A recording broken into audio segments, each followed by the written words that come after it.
ఓం నమో నారాయణాయ. భరతమాత సత్యచరిత భరతభూమి కల్పవల్లి అను శీర్షిక యందు ఈరోజు ద్వాదశ జ్యోతిర్లింగ క్షేత్రములందు 5వ క్షేత్రముగా చెప్పబడిన పరాలి వైద్యనాథేశ్వరుని గురించి చెప్పుచున్నాను. జ్యోతిర్లింగము అను పదమునందు జ్యోతి లింగము అను 2 పదాలున్నాయి. జ్యోతి లింగము అంటే శివుని యొక్క ప్రకాశవంతమైన చిహ్నము అని చెప్పబడింది. ఈ ద్వాదశ క్షేత్రాలు శివుని యొక్క స్వీయ వ్యక్తీకరణలుగా పరిగణించబడ్డాయి. అంటే అన్నీ ఆ పరమేశ్వరుని సూచించుచున్నవే, ఆయనే అందు వెలసాడు అని చెప్పారు. ఈ పైర్లీ వైద్యనాథుని స్థల పురాణం గురించి శివపురాణమునందు ఈ విధంగా ఇవ్వబడింది. రావణాసురుడు శివభక్తుడు. శివుని అనుగ్రహమునకై ఘోర తపస్సు చేశాడు. శివుడు ప్రత్యక్షమై వరం కోరుకోమంటాడు. రావణుడు తనకు శివలింగం కావాలని కోరుకుంటాడు. అంటే స్వయంగా శివుణ్ణే లింగమై తన దగ్గర ఉండమంటాడు. శివుడు వరం ఇచ్చి రావణుడు తన గమ్యం చేరేదాకా, అంటే తన యొక్క ఇంటికి చేరుకుని దాకా తన లింగాన్ని, ఈ శివలింగాన్ని నేలపై ఉంచకూడదు అని షరతు విధించాడు. రావణుడు అలాగే అని లంకకు తిరిగి వస్తున్నప్పుడు అతను కాలకృత్యములు తీర్చుకొనదలిచి లింగాన్ని నేలపై ఉంచకూడదని అటుగా వెళ్తున్న కుక్కుత్య అంటే ఆ బ్రాహ్మణుడికి ఒసిగి కింద పెట్టకూడదు ఈ లింగమును అని చెప్పి వెళ్తాడు. కానీ ఆ బ్రాహ్మణుడు ఆ లింగం యొక్క బరువును భరించలేక నేలపై పెట్టాడు. రావణుడు వచ్చినప్పటికీ ఆ లింగం నేలమట్టం చేయబడింది. రావణుడు దాన్ని పైకి లేపాలని ఎంతయో ప్రయత్నించాడు, కానీ అది రాకపోగా ఆ లింగము స్థిరంగా వైద్యనాథేశ్వరుని జ్యోతిర్లింగంగా నిలిచిపోయిందని కథనం ఉంది. ఈ పర్లి క్షేత్రాన్ని వివిధ రాజవంశాలు మరియు పాలకులు ఆదరించి పునరుద్ధరించారు. చాళుక్య రాజవంశము, యాదవ రాజవంశము మరియు భోంస్లే రాజవంశము వీరందరూ ఎంతో సహకారాన్ని అందించారు. 1700 సంవత్సరంలో రాణి అహల్యాబాయి పర్లి వైద్యనాథ్ ఆలయాన్ని పునరుద్ధరించారట. ఈ పర్లి వైద్యనాథ్ ఆలయము జార్ఖండ్లో కూడా ఉన్నది, వైద్యనాథ్ ఆలయంగా పిలువబడుచున్నది అని చెప్పారు. ఈ ఆలయము మహారాష్ట్ర బీడ్ జిల్లా పర్లి యందు ఈ జ్యోతిర్లింగ వైద్యనాథేశ్వరుడు ఉంది ఆలయము అని చెప్పబడింది. ఇది అక్కడున్న ప్రభుత్వ సంస్థలు మరియు మహాకాళేశ్వర దేవాలయ సంస్థ వారు అందరూ, కమిటీ వారు అందరూ నిర్ణయించిన క్షేత్రముగా ఈ పర్లి వైద్యనాథేశ్వరుడు మహారాష్ట్ర యందు బీడ్ జిల్లా యందు ఉన్నదే అని చెప్పారన్నమాట. ఈ క్షేత్రము 2 జ్యోతిర్లింగ క్షేత్రాలుగా చెప్పబడింది అని చెప్పుకున్నాము. ఇది మహారాష్ట్రలో ఉండేది వైజ్ అని పిలుస్తారు దీన్ని, వైజ్నాథ్ క్షేత్రం అది. ఇంకొకటి జార్ఖండ్లో ఉన్నది దేవగర్ అనే ప్రదేశంలో ఉంది, అది వైద్యనాథ్ క్షేత్రము అని పిలువబడింది. ఈ వైద్యనాథ్ క్షేత్రము యొక్క ఎలా వచ్చింది, అది పేరు అంటే రావణాసురుడు తపస్సు చేసినప్పుడు తన యొక్క 10 తలలను ఒకదాని తర్వాత ఒకటి శివుడికి బలిగా అర్పించాడు. దీంతో సంతోషించిన శివుడు గాయపడిన రావణుడిని నయం చేయడానికి దర్శనమవుతాడట. శివుడు ఆ సందర్భంలో వైద్యునిగా వ్యవహరించినందున ఈ కోణంలో ఆ భగవంతుడికి, ఆ శివునకు వైద్య అనే పేరు వచ్చిందని ఇక్కడ ప్రజలు నమ్ముతారు.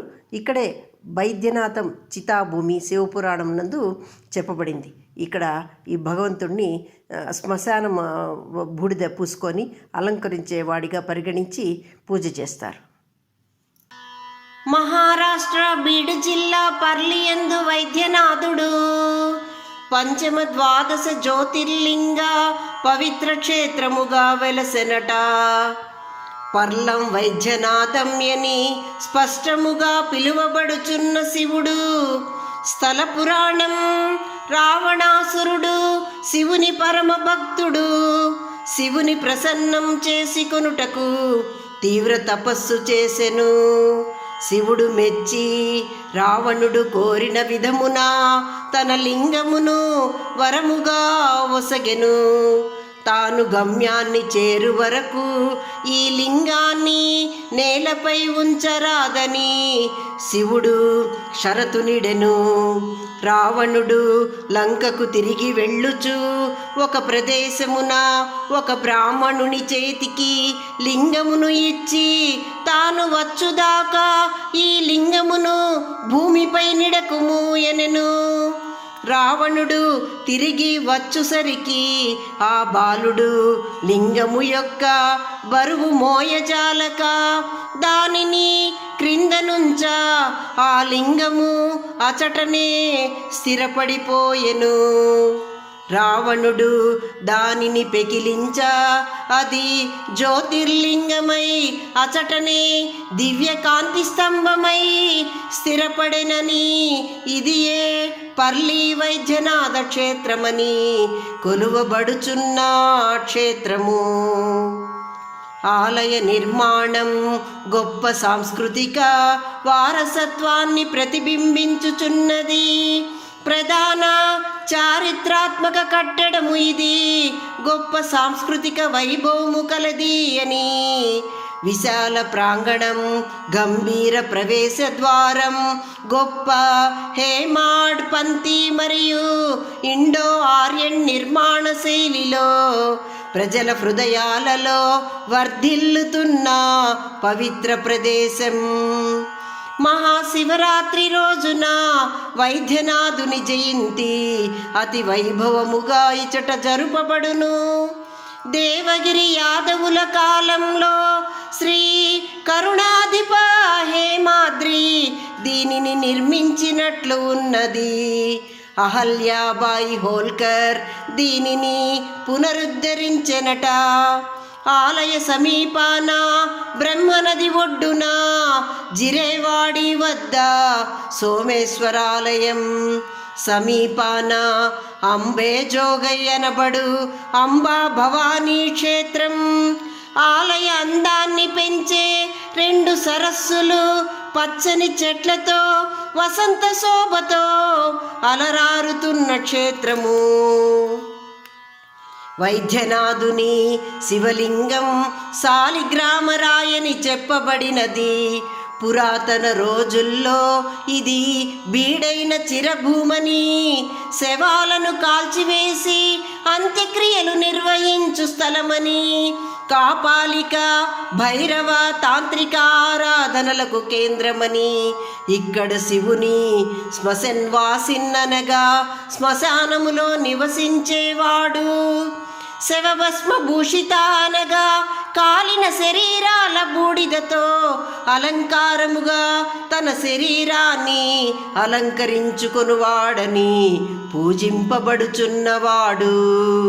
ఇచట కంకణేశ్వర దేవాలయం, ఖండోబా దేవాలయం, శ్రీక్షేత్ర నారాయణ షాహిన్సావలి సమాధి, సంగ్రుల్లాడ్ జ్యోతిబాలయం, లాథూర్లోని అష్టవినాయక ఆలయం, సిద్ధేశ్వర ఆలయం, ఇంకను రామలింగేశ్వర, భూతేశ్వర, కేశవరాజ్, రామదత్త ఆలయములు, నాని పార్క్ ఆలయం, హత్తీబెట్ ముద్గలేశ్వర ఆలయం, మజల్గావ్ డ్యామ్ చూడదగినవి.